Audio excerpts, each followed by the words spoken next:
The murmur of passengers settling in was interrupted by a sharp voice from first class. "You're telling me the guy flying this plane is you?" Richard Lawson's tone dripped with disbelief. Captain Elijah Carter met his stare, calm and unwavering. "That's correct, sir. I'm the captain of this flight." A dry chuckle escaped Richard's lips. No way." He turned to the flight attendant beside him. "This is a joke, right?" She straightened. "Captain Carter is highly qualified, sir." Richard scoffed. "I need to speak to someone in charge." "You already are," Elijah replied evenly. Richard's eyes narrowed, his voice rising. "I'm supposed to trust my life to... He stopped short, but the implication hung heavy in the air. Some passengers looked away, others watched, silent. The tension thickened, crackling between them like static before a storm. And Elijah? He didn't flinch. Richard let out a bitter laugh. "You expect me to believe this?" The flight attendant remained firm. "Sir, Captain Carter has 10 years of experience and an impeccable record." Richard folded his arms. "Not interested in a sales pitch. I want another pilot." Elijah stayed composed. "If you'd like to discuss concerns, I suggest contacting the airline. Right now, my job is getting everyone to their destination safely, including you." Richard shook his head, muttering, "This is unbelievable." A few passengers exchanged uneasy glances. A couple of nods, subtle but telling, signaled silent agreement. Elijah noticed. He always noticed. The cabin air felt heavier. A man in the aisle seat whispered to his wife, "He's just saying what others are thinking." A woman clutched her purse tighter. An older gentleman frowned, glancing between Richard and Elijah. Richard spread his arms. "I'm just looking out for everyone's safety. You all want to get home in one piece, don't you?" Elijah held his ground. "That's exactly what I intend to ensure." The silence wasn't empty. It was filled with quiet, unspoken opinions, and Elijah had spent a lifetime hearing words that were never said out loud. Richard leaned back, smirking. "You're awfully calm for someone out of their depth." Elijah's voice remained steady. "I've handled turbulence before." Richard raised an eyebrow. "We'll see how long that lasts." Elijah exhaled slowly. "My responsibility is to bring this flight to its destination. That won't change." Richard shook his head. "I just don't see how someone like you—" A ding from the intercom interrupted him. "Ladies and gentlemen, we'll be preparing for takeoff shortly. Please fasten your seatbelts." Elijah's voice carried through the speakers, authoritative, composed. Richard fell silent, but his expression said everything. The plane jolted. Gasps rippled through the cabin as drinks spilled, hands gripped armrests. Richard stiffened. "What the hell was that?" "Turbulence," a passenger muttered. Richard's bravado faltered as the aircraft shook again. Then Elijah's voice, steady as ever, came over the intercom. "Ladies and gentlemen, we are experiencing some turbulence. Please remain seated and fasten your seatbelts." Richard swallowed, knuckling white against his armrest. A man across the aisle muttered, "Let the captain do his job." Richard didn't respond. For the first time since boarding, he had nothing to say. Elijah Carter lay on the grass, eyes fixed on the sky. Planes roared above, their silver wings slicing through the clouds. "One day I'll be up there," he whispered, gripping a worn-out toy plane. His mother, exhausted from another double shift, sat beside him. "It won't be easy, baby," she sighed. "People will doubt you before they even know you." Elijah's grip tightened. "Then I'll make them see." She kissed his forehead. "You'll have to be twice as good, but I know you can do it." He nodded, staring up as another jet soared past. Someday that would be him. "Maybe flying isn't for you," the instructor said, tapping Elijah's rejected application. Elijah's jaw clenched. "Why?" The man's smile didn't reach his eyes. "Pilots need a certain presence, confidence." Elijah forced a nod, walking away, the sting of unspoken words burning his chest. In training, the doubt never faded. Are you sure you can handle this? A classmate smirked after a flawless landing. Elijah's hands balled into fists. They didn't expect him to succeed, but he had no intention of quitting, because quitting meant proving them right. Graduating top of his class should have meant open doors. Instead, they barely cracked. At interviews, he saw the flicker of hesitation. In the cockpit, passengers hesitated too. "Can I speak to the real pilot?" a businessman once asked, eyes scanning for someone else. Elijah forced a smile. "You already are." Some nodded in silent approval. Others looked away. He let it fuel him. Flight after flight, he proved he belonged. Not by words, by skill. Yet, no matter how many flawless landings, respect always came slower. And still he kept going. Because the sky belonged to him, too.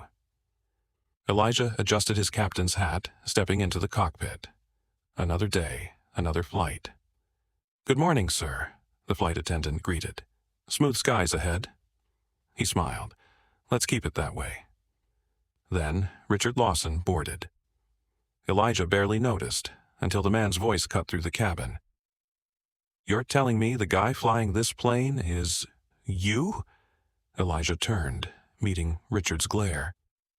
Passengers fell silent. Eyes darted between them. This wasn't the first time. Wouldn't be the last. But at 30,000 feet there was nowhere to walk away. Only one thing left to do. Fly. Richard checked his watch, impatience evident in his stiff posture. "Unbelievable," he muttered, snapping his fingers at the gate agent. "I asked for an update 5 minutes ago." The attendant forced a smile. "The flight is on schedule, sir." Richard barely acknowledged her, his attention shifting as Elijah walked past in uniform. His eyes narrowed. "Didn't know they let just anyone fly these days," he muttered under his breath. Elijah heard it. He always did, but he kept walking, because words didn't change the flight paths. Skill did. And today, like every day, his only focus was the sky. Richard sank into his seat, fingers tapping against the armrest. His eyes followed Elijah as he entered the cockpit. A low scoff escaped. He leaned toward the man beside him. "Hope he actually knows what he's doing." The passenger glanced up, shifting uncomfortably. Richard smirked. "Just saying, I'd feel better if it were someone with more experience." A few rows ahead, another traveler glanced back. The murmurs began, quiet but present, a ripple of uncertainty spreading through the cabin. Richard leaned back, satisfied. Doubt had taken off before the plane even left the ground. The intercom crackled. "Good afternoon, this is your captain, Elijah Carter. We're set for an on-time departure, expecting smooth skies ahead." Richard exhaled loudly, shaking his head. "Great," he muttered. The flight attendant approached with a warm smile. "Sir, is everything all right?" He gestured vaguely toward the cockpit. "Just wondering if he's here because he's the best, or because of, hiring quotas." A woman across the aisle frowned. "That's uncalled for." Richard shrugged. "Just being realistic, flying isn't a diversity project. It's about safety." His words lingered in the air, heavier than the cabin pressure. The attendant's expression didn't falter. "Captain Carter has logged thousands of hours. You're in excellent hands." Richard scoffed, crossing his arms.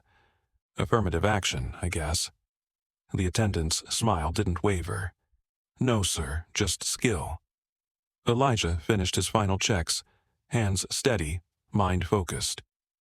Through the open cockpit door, Richard's muttered words drifted in. "This isn't about race, it's about standards." Elijah didn't flinch. He had heard it all before. Instead, he reached for the intercom. "Cabin crew, prepare for departure." Beside him, his co-pilot glanced over. "You good?" Elijah's grip on the controls remained firm. Always. Because at 30,000 feet, opinions didn't land planes. Training did. And today, like every day, he was ready. Richard strode toward the crew supervisor, voice low but firm. "Look, I don't want to cause a scene, but I'm not comfortable with that man flying this plane." The supervisor blinked. Captain Carter? He's one of our most experienced pilots. Richard let out a forced chuckle. I'm sure he's a nice guy, but flying isn't about being nice, is it? I just need to be sure he's actually qualified. The supervisor's jaw tightened. Sir, I can assure you. Richard raised a hand. You can say whatever you want, but I'm a paying customer. If I have concerns, I have the right to voice them. You wouldn't ignore me if this was about safety, would you? The supervisor inhaled sharply, choosing his words carefully. Our pilots meet the highest standards. There is no issue here. Richard smirked. We'll see about that. He turned away, his mind already working on the next move. Richard leaned toward the couple in the next row. You heard who's flying, right? And just saying, I hope he's as good as they claim. The woman frowned. I'm sure he is. Richard nodded slowly. Sure. But airlines make mistakes all the time. You really want to take that risk? A man across the aisle shifted uneasily. Another pursed her lips but said nothing. Silence. That was all Richard needed. People are just too afraid to ask questions, he murmured, just loud enough to be heard. But I'm not. And with that he stood. The plane hummed with quiet anticipation. Passengers settled in. Overhead bins clicked shut. Then, I want to see your credentials. The words cut through the cabin like a blade. Elijah looked up from his final checks. Richard stood in the aisle, arms crossed. I think we all deserve to know if you actually know what you're doing. Murmurs rippled through the rows. A flight attendant hurried over. Sir, please take your seat. Richard scoffed. Why? I'm just asking a question. Shouldn't he be able to answer it? Elijah met his gaze, unblinking. The flight attendant's voice wavered. Captain Carter has flown thousands of hours. Richard let out a sharp laugh. And yet, I've never seen a pilot have to prove himself like this. Interesting, huh? A few heads turned away. Others watched, waiting. Elijah's fingers tightened around his headset. The weight of every stare pressed against him. Richard smirked. Go on, Captain, convince us. Elijah inhaled, steady and controlled. Years of training. Years of moments like this. My qualifications are not up for debate, he said, voice unwavering. Please, take your seat. Richard tilted his head. That's it? No proof, no reassurance? Elijah didn't flinch. Sir, I am here to fly this plane, not justify my presence. The flight attendant's shoulders relaxed.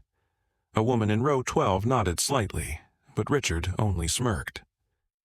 Guess we'll see if you're as good as they say. Elijah turned back to his controls. He had a job to do. And at 30,000 feet, truth had a way of revealing itself. A sudden jolt sent trays flying. Screams echoed as the plane lurched, oxygen masks dropping from above. Richard's knuckles turned white as he clutched the armrests. What the hell is happening? A woman across the aisle sobbed into her hands. A child wailed, his mother whispering reassurances she didn't believe. The turbulence worsened. The plane dipped, sending a fresh wave of panic through the cabin. A man shouted for help. Another prayed under his breath. Richard's chest tightened. Just moments ago he was so sure of himself, so confident in his judgment. Now, as fear gripped him, all he wanted was to land safely. A shaky breath escaped his lips. For the first time, arrogance gave way to helplessness. His gaze flickered toward the cockpit. The man he had mocked, questioned, humiliated, was the only person who could save them now. Richard's pulse pounded in his ears. The same voice he had doubted crackled through the intercom, calm and controlled. Ladies and gentlemen, we are experiencing severe turbulence. Remain seated, seatbelts fastened. We have the situation under control. A flight attendant, bracing herself against a seat, turned toward him. Still don't trust the captain? Richard opened his mouth but found no words. His stomach twisted as the plane jolted again. Doubt, once his weapon, had turned against him. He swallowed hard, gripping his seat. There was no arguing now, no whispering, no questioning. Just one truth. His life depended on the man he had underestimated. Elijah's voice never wavered. Flight crew, prepare for adjustments. Follow standard procedures. Every word carried authority. No hesitation, no fear, just precision. The attendants moved swiftly, securing loose items, reassuring passengers. A man in the back muttered, "He's the only thing keeping us alive right now." Richard heard it, felt it. The weight of his own ignorance pressed against him. Another violent shake, gasps filled the cabin. Elijah's voice cut through the chaos again. "We are adjusting our course. Hold tight." Slowly, the erratic movements began to lessen. The oxygen masks, still swaying, no longer felt like an omen. Richard exhaled. His hands trembled, but not from turbulence. For the first time, he understood what real control looked like. The plane steadied. The panic, though lingering, began to subside. Richard sat frozen, his breath unsteady. Just minutes ago, he had demanded proof. Now, proof had arrived in the form of survival. The reality settled in. His arrogance had been meaningless. Elijah hadn't needed his approval. He had never needed to prove himself. Richard swallowed the bitter taste of regret. No words could change what had happened. No apology could erase his doubt. He glanced toward the cockpit one last time. The man he had ridiculed had just saved his life. The wheels met the runway with a smooth, controlled glide. Applause erupted, loud, unrestrained, filled with gratitude. Voices overlapped in relief. "We made it," someone exhaled, laughter mixing with exhaustion. A woman wiped away tears. "That man just saved our lives." The energy in the cabin was electric. Strangers embraced, exchanging words of thanks. But Richard, he remained motionless. His hands, still tense, rested on his lap. He couldn't clap, couldn't celebrate. Because while everyone else saw a hero, all he saw was the undeniable truth. The man he doubted, the one he belittled, had just proven him utterly, painfully wrong. Elijah stepped into the aisle, his movements measured. Eyes followed him, admiration clear in every glance. Richard stiffened as the captain neared. 1,000 words fought to surface, but none made it past the lump in his throat. Elijah didn't stop, didn't glare. He simply walked past, confidence unshaken. A flight attendant clapped him on the back. "Hell of a landing, Captain." Elijah smiled, nodding. Richard lowered his gaze. Shame was a weight unlike any turbulence he had ever faced. Passengers emptied out. Richard remained. Feet and heavy, he stepped toward the cockpit door. His fingers trembled as he gripped the frame. Elijah turned, waiting. Richard swallowed hard. I was wrong." The words barely escaped. Elijah studied him, then simply nodded. "I know." No anger, no satisfaction, just quiet certainty. Then he walked away, leaving Richard alone in the suffocating weight of his own reflection. By morning, the world had seen the flight. Clips flooded social media. "Racist passenger humiliated by black pilot," one headline read. Comments poured in, praising Elijah's unshaken composure. But he didn't need the noise. The truth had been there all along. Actions had spoken, and they had been deafening. What would you do if you witnessed this? Would you have spoken up? Would you have challenged the bias, or would silence have been your choice? Your voice matters. What's your answer? Let's talk. Drop your thoughts in the comments. Do moments like these change minds, or does prejudice run too deep? Debate, reflect, challenge perspectives. Let's see where this conversation takes us. Have you faced discrimination? Have you stood up for someone who has? Tell your story. Your experience could change how someone sees the world. Captain Elijah didn't just prove himself, he proved that skill knows no color. The question is, did Richard learn that lesson?